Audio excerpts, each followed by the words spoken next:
mega town, they had divided they had very many streams, so around 7, catering for different for the numbers and making sure that people are attended to quickly and swiftly, and in terms of the technical issues they do not have many. So Kakamega is really sitting pretty in terms of the how the flow went. Tried to inquire on whether there was any malpractice that was caught. They say they did not. It remains to be known whether or not they did not catch anyone, or actually nothing actually happened that was inappropriate in terms of the votes. But so far so good. We'll be catching up or going to the constituency tallying center just to find out what's happening, what activity is there. But as far as a county tallying center goes, not much is happening, but a lot of anticipation is on right now. Trix, listen, of course the presidential race is between Uhuru Kenyatta and Raila Odinga, looking at the number that you're now getting. But for the sake of our viewers who are, of course, following this entire conversation, let's talk about the gubernatorial race and how it's panning out from where I sit. It's a really tough one right there. That's where it's really hot when it comes to the two candidates. We're having Senator Boni Khalwale, who has been making the rounds on media and going out for the past few months trying to campaign for what he feels will be better leadership from him. And then we have an incumbent who has actually a record of development that he has that some locals that I have talked to say that he actually indeed has done a lot. But Boni Khalwale, the senator, says that he did a lot. He can do a lot because as he calls himself, he is the mtetezi of the lowly people. So it's going to be really interesting because both have something that they're bringing to the table. But so far it's anyone's guess. But this is the biggest thing right now, and everyone's eyes are on that, just to figure out who's going to be Kakameg's next senator. And whoever, like I said a few days ago, whoever is going to be taking this seat is going to be someone who takes advantage of the vast resources in Kakamega, which include the people who are suffering from a lot of unemployment and poverty. We are having a lot of fertile farmlands in terms of the economic situation of Kakamega County, not as well as some people would hope for. So these are some of the issues that people want to be addressed, as also education and those common things that affect the common mwananchi. So we'll be keeping an eye out to see how the numbers trickle in and who will be in the lead or who will be showing promise of becoming the next governor of Kakamega County. Great, Trix. I'll cross over to you a little bit later on in the night as we wait for those results, and then we'll also get reactions from Felix Owor, who's here in studio with me. But for now, allow me to take a short break. We'll be back.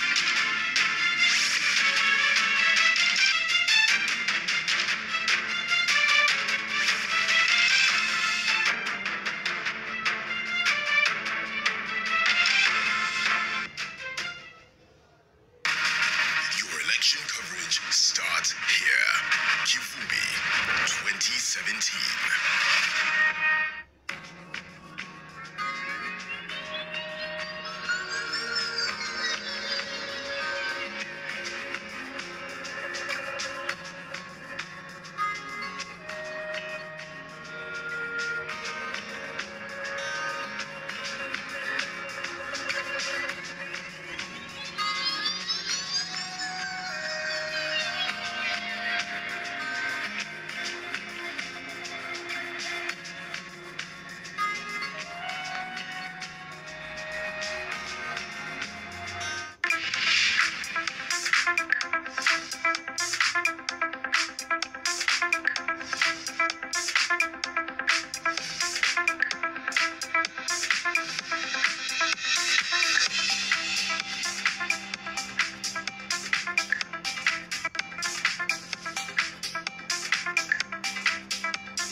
Entertainment for everybody.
hearing the same thing over and over again. We talk of reforms, we talk of changing the economy, we talk of giving jobs to the youth. I feel like I've had it all before, so they really need to come back with something else, something that I haven't had before, so that I feel that it is actually worth it. So at the end of the day, one thing that I would really campaign for is peace. I am an ambassador of peace, and I would like to encourage all the young people out there, do not allow yourselves to be manipulated and used by a politician to cause chaos and violence that is unnecessary. Because at the end of the day, this guy is going to go back to his place. He's going to go to have his family, he's going to move on with his life, but at the end of the day, you're the one who is suffering at the grassroots. So what I'm going to advocate for is peace.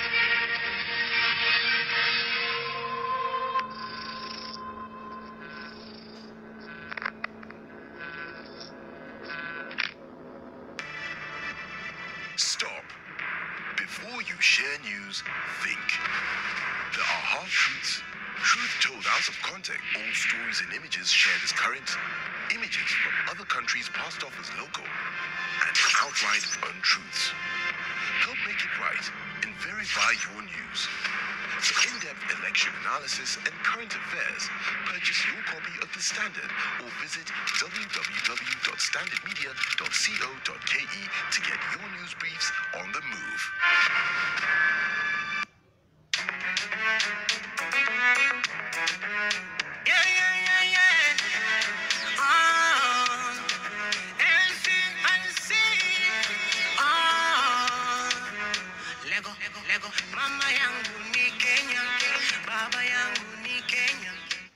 My name is Nicole Chesoni from the Young Women's Leadership Institute. We do work around leadership empowerment and engagement of young women and girls on issues around policy and leadership. During this election period, our focus has mainly been around peace, leadership, and accountability from the politicians that we have currently, and looking into leadership and what we are looking for in the leaders who are coming up. Yeah. Some of the key issues that young women want addressed around Kangware, around Kibera, around Kiambu, is issues around peace, issues around violence and security. Already security has been a big issue for Kenyans. And a lot of the time you find women, young women, girls are the ones who are largely affected. During our last election, there were issues and cases of rape, issues of violence, domestic violence, and then also coercion for who it is that you can vote for, what kind of choice you can make. And some women are actually even, didn't get an opportunity to vote because their IDs were taken. Now for us, we want to have discussions and messaging of peace from young women, from girls coming out strongly to say, number one, our bodies need protection. We have a choice. And so people cannot use our bodies, for example, as targets. So you'll find a lot of women experiencing rape, beating, even during the campaign period. A lot of women, especially young women who are vying, are suffering from, hate speech, a lot of their pictures going out, who is your husband, a lot of even emotional damage. And this is pushing a lot of women away from actually, vying for political seats. And then now during the election, there's been a lot of hearsay, a lot of talk around the kind of violence that will be there. Now, a lot of people are preparing with pangas, a lot of people are preparing, we're going to chase people out of here if we do not win this election, if they do not get what it is that they want.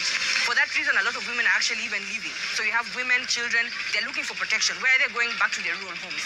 So what does this say for us? I mean, we think about the government in terms of accountability. Where are they when it comes to speaking about peace and the messages around peace? What are our leaders saying? What are those who are going through the campaigns? What is it that they're saying in regard to peace and protecting young women, protecting the youth? And also just speaking against that violence, that fighting, against tribalism. I don't want to see huyu kutoka huko, tutamaliza. We don't want to hear that, right? And we want someone to say something about it, because young people are coming out to vote, young people are coming out to talk about what it is that they want, and peace stands out. Peace speaks out. We are tired of handouts. You're not going to pay me 100 shillings so that I can go and slash my neighbor. During the last election, a lot of people lost their lives, lost their homes, lost their parents.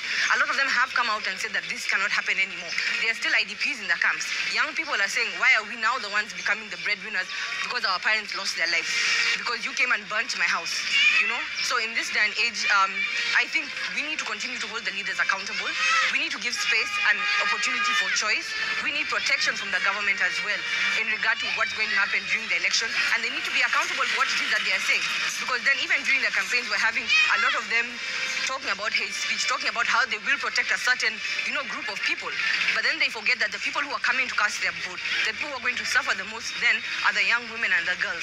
It is important that they respect our decision.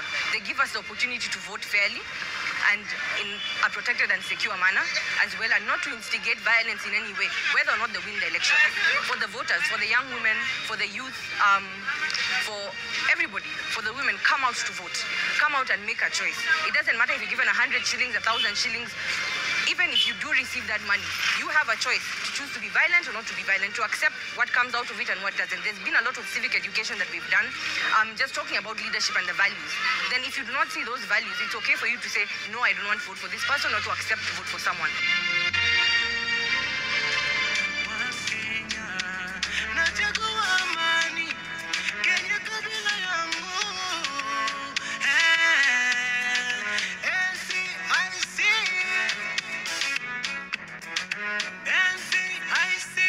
Nachagua amani. Kabila langu ni Kenya. KTN News, your official election station.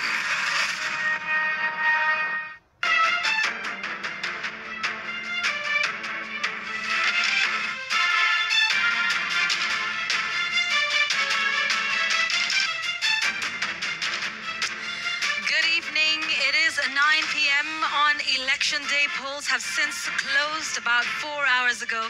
Welcome to Kivumbi 2017. We're so glad you are still with us. This is the moment we've all been waiting for, even as we continue to receive the results that are coming from the Bomas of Kenya. Welcome to our evening broadcast of Kivumbi 2017. We're live here on air and also online, so please do follow our live stream there. The hashtag we're using is Kivumbi 2017. I'm Yvonne Okwara Matole, and I will be here making sure that we give you the very latest and up-to-date results that are coming to us from the National Tallying Center at the Bomas of Kenya. But tonight, it's a full house here on KTN News, your official election station. All hands on deck to make sure that you get the very information that you need. Linda Ogutu has that bright, experienced panel we've been telling you about all evening. Linda? Yep, Yvonne, and we're going to do this in a way only we can here at KTN. So I have a whole panel here with me, very experienced individuals who have a very good political mind as well, who have an idea, actually took part in the general election that happened today. So we have Lona Rungu, who's a communication strategist. We have Kamudho Iganjo, constitutional lawyer, and we have Felix, who is an electoral law expert. It will also be interesting to mention that my colleague Ben Kitili will be hosting Harrison Kinyanjui, who's an observer in this particular election, as well as Barack Muluka, who's a political analyst. So we're looking at how the day panned out for Kenyans, and of course you're keeping an eye on what's happening at the Bomas of Kenya, the National Tallying Center, as the results slowly trickle in, and that is where my colleague Asha Mwilu comes in. Thank you, Linda. And remember, we have our Yusuf Ibrahim at the National Tallying Center at Bomas of Kenya to give us the latest results. And the numbers that you're seeing on your screen right now is what we have currently. That's Raila Amolo Odinga and Uhuru Muigai Kenyatta, who is leading and who is yet to catch up. But here at the touch screen, I'm actually going county by county. I will be analyzing those results for you and crunching the numbers and looking at the voting trends according to the strongholds for both NASA and for both the Jubilee coalition. Now, let me just show you something. Now, these are the county results, county by county. But before that, look at the results on your screen. That is what we have so far between NASA and the Jubilee coalition. Now let's take a look at some of those counties.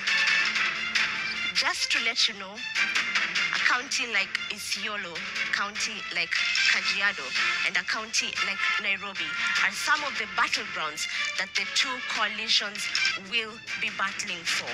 Before that, let's just look at some of the results that we currently have, and that is county number 1, which is the county of Mombasa, the smallest county by size in Kenya.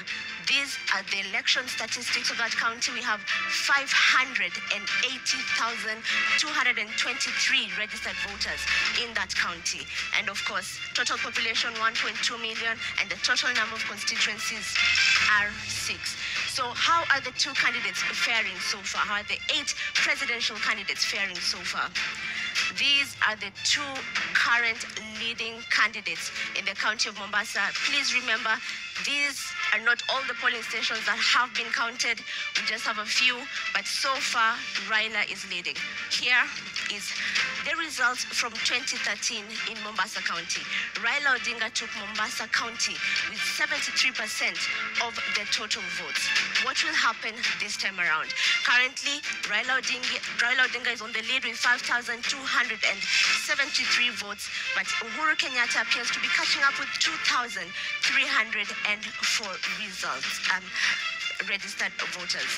Now let's go nationally and just look at the election statistics for this so that we have some kind of idea at the numbers we're looking at. So these are the number of registered voters in the country. We have 19.61 million registered voters in Kenya. In 2013, we had 14.38 million registered voters. Remember, it's not just about the presidential race. We have 6 positions to find out how many people will be getting new jobs at the end of this election. Presidential candidates remained the same from 2017 to 2013. 8 candidates. The gubernatorial race, 236 contenders in 2013 against this year's 211 contenders. For the senatorial race in 2013, we had 239, and now it's gone up. That number is at 256. The MP position, look at that, 2,120 contenders in 2013, and now we have 1,894. And for the women as well, it was a hard race for them, 301 in 2013, and that number dropped to 299.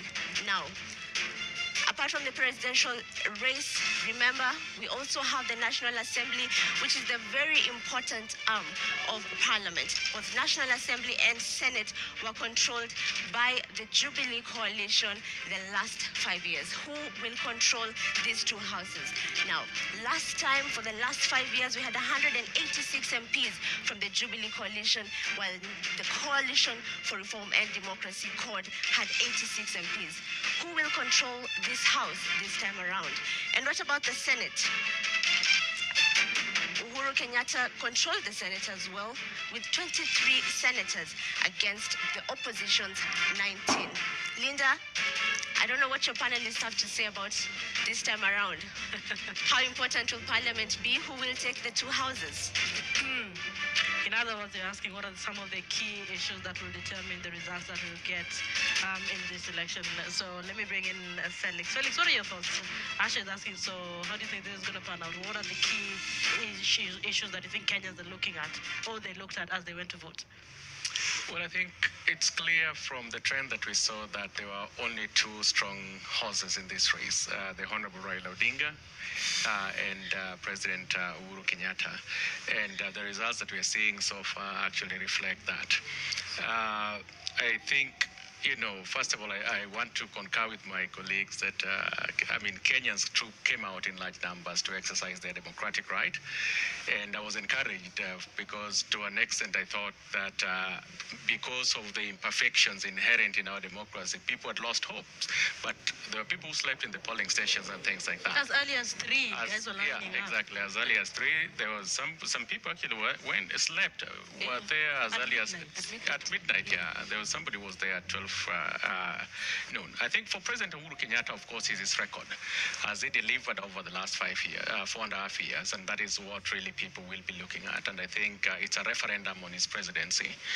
For Prime Minister Raila Odinga, he's been hammering on the message of change. Whether that is going to sell in this election, I think is something that we are going to see as the night progresses.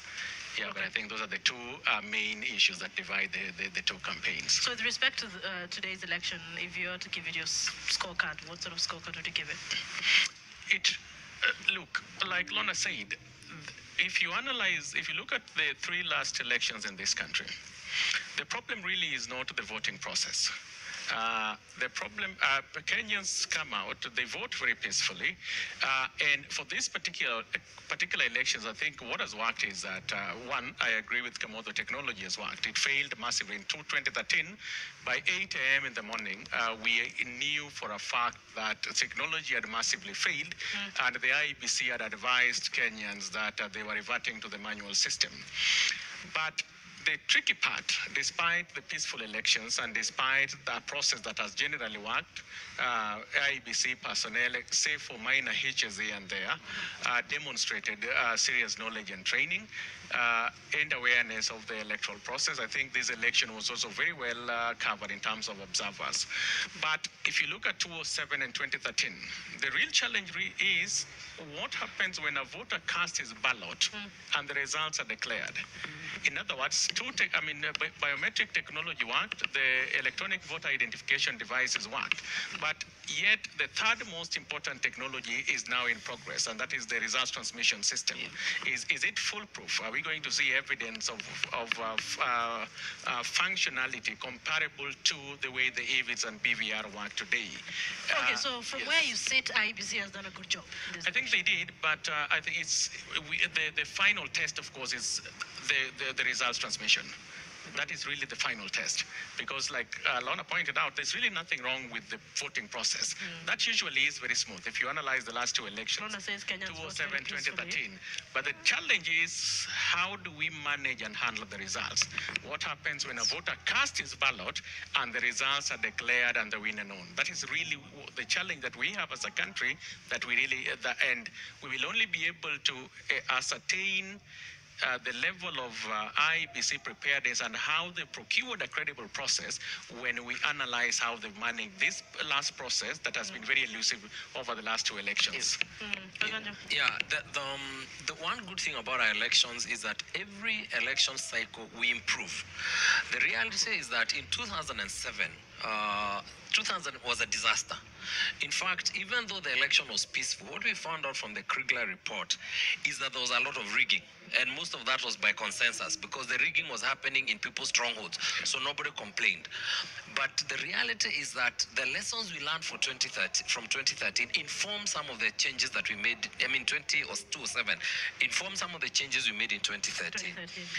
And you notice that the level of complaints, even if you look at the number or the issues raised in the various petitions, the number of complaints had reduced. And a lot of petitions were actually dismissed in 2013 because they were without foundation. So we had improved, but still there's still some mistakes we made. And one of the fundamental mistakes we made is technology, because for as long as technology doesn't work, it allows the opportunity for ballot stuffing and other problems with the process. So 2017, the technology has worked. Now what one hopes is that the mistakes we had last time about the results tally process and the results transmission, we will have cured that, because it would be unfortunate if, having corrected in all the other aspects, we then have the same problem we had with the results transmission. So one waits. I think the other thing to say is, what was interesting about today is that this IEBC has probably had the shortest time in terms of preparing for this election as an institution. Because remember that there's a fundamental change in the commissioners in the beginning of this year. And that has never happened in the years that we've had an election.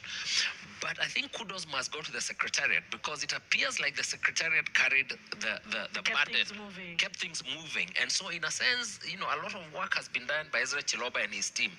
And I think they need to be affirmed. Now, what we must say, however, is that we're still at just before Kipindi Chalala Salama, which is the most difficult. They must ensure that we do not have a bad goal going in at this time, because results transmission, what Kenyans actually wait for is the results. And so it's important that the results are right. And so, and if there are problems, because, and I have said this before, we all use technology every day. Technology can't go wrong. If technology goes wrong, let people know very early. Let it be open, let everybody know, and let people have access to the information that will let them know that that information is credible. Okay, hold on. I'll come to you in a bit. Let me bring in Zubeida Kome, who's also part of this great production for us. But then it'll also be interesting to mention that we're waiting for a press briefing from NASA principals any moment from now. When that happens, of course, you're going to cross over and listen to what they have to say. Zubeida, una nini? ambao watazamaji kutoka eneo la Pwani wamekuwa wakiuliza matokeo yako vipi, na ndiposa tunataka tukuelezee kuhusu matokeo ambayo yanatoka eneo la Pwani, kwani tangu tulipoanza matangazo haya eneo la Pwani bado kura hazikuwa zimehesabiwa. Na tukianza katika eneo la Lamu, tunaona kuwa Uhuru Kenyatta kupitia chama cha Jubilee kufikia sasa yuko na kura 1807 kufikia sasa. Raila Odinga katika kaunti ya Lamu yuko na kura 895. Mohamed Abduba Dida yuko na kura 8 katika kaunti ya Lamu. John Ekuru Aukot yuko na kura 5 kutoka kaunti ya Lamu. Joseph Nyaga yuko na kura 2. Shahala Hajirongo kura 1. Michael Mwaura kura 1. Jafeth Kaluyu bado hajapata kura yoyote katika kaunti ya Lamu. Tuvuke sasa tuingie katika kaunti ya Taita Taveta, katika kaunti ambazo ni kaunti za eneo la Pwani. Kidogo tupumzike kisha nitakuelekeza katika maeneo yote ya Pwani, lakini Yusuf Ibrahim pia yuko katika ukumbi wa Bomas ambako ni kituo jumlishi cha kura za urais kote nchini, aweze kutueleza mengi zaidi. Kisha mtazamaji, nitakueleza kuhusu matokeo kutoka kaunti nyingine zote za eneo la Pwani pamoja na maeneo mengine ya nchi. Kufikia sasa mabadiliko hajaonekana sana katika jumla ya kura, takriban kura 90,000 bado ndizo Rais Uhuru Kenyatta anashikilia kufikia sasa. Yusuf Ibrahim, katika ukumbi wa Bomas tulitarajia kuwa watatoa hotuba kwa wanahabari mwendo wa saa 3:30. Je, kufikia sasa wanasemaje? Asante sana mwenzangu Zubeda kutoka studio pale. Of course, we're still at the epicenter, the nerve center of IBC, which of course this is the National Tallying Center right at the Bomas of Kenya. On this very interesting day, because we're now turning from an election day to an election night, where the tallying of votes for all the 6 seats are still going on in the more than 40,000, plus polling centers all across the 290 constituencies spread over the 47 counties countrywide. And here at the Bomas of Kenya, we do expect a press briefing, as Zubeda has already said, by the IEBC commissioners, led of course by their chair Wafula Chebukati. The last time they spoke to us was at around 7:30 p.m., where they took time to congratulate Kenyans for what they termed as a huge turnout of voters. They yet to give us the percentage, because of course the tallying process is still going on and results are slowly but gradually coming in to this area. But for now, I'm not alone here at the Bomas of Kenya. I'm together with our editor Abdi Osman, who is keeping pitching camp right inside the auditorium. Over to you, Abdi. Well, it has been a grueling day out there in all the 40,000 plus polling stations, with more than 19.5 million voters out and about today. We'll get the exact figure of just how many turned up.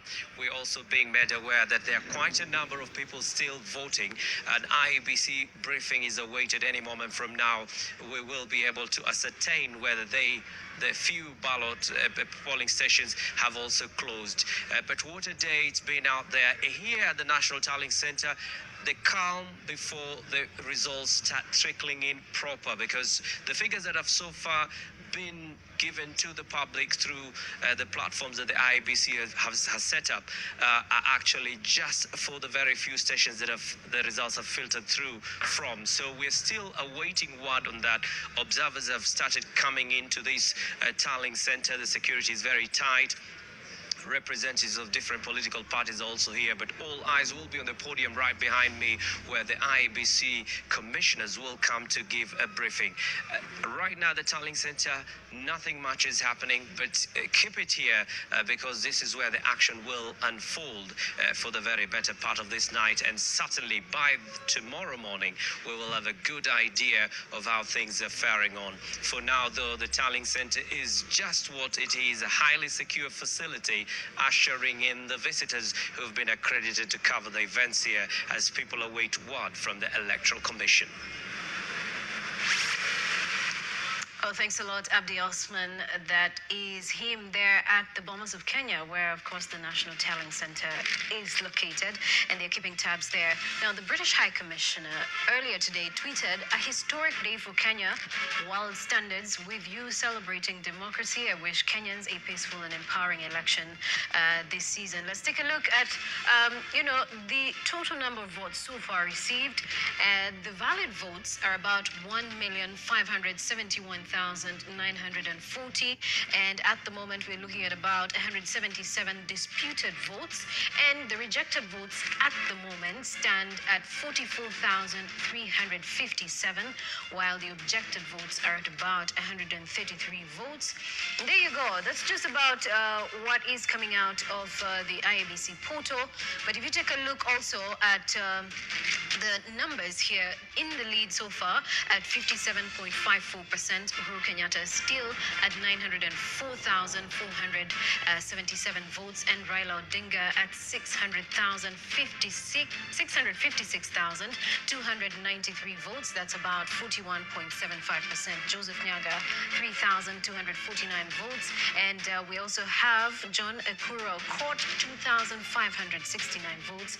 Abduba Dida at about 2,232 votes, which is about 0.14%. Japheth Kaluyu, 1,342 votes, which is about 0.09%. And Shakalaga Jirongo, who is currently at 1,026 votes, which is 0.07%. And Michael Mora at 752 votes, which is 0.05%. Nothing much has changed in the last hour, but hopefully shortly we're going to be getting more updated results from the IEBC. Let's now take a short break, and we'll keep you up to date as we get more information. Do stay tuned.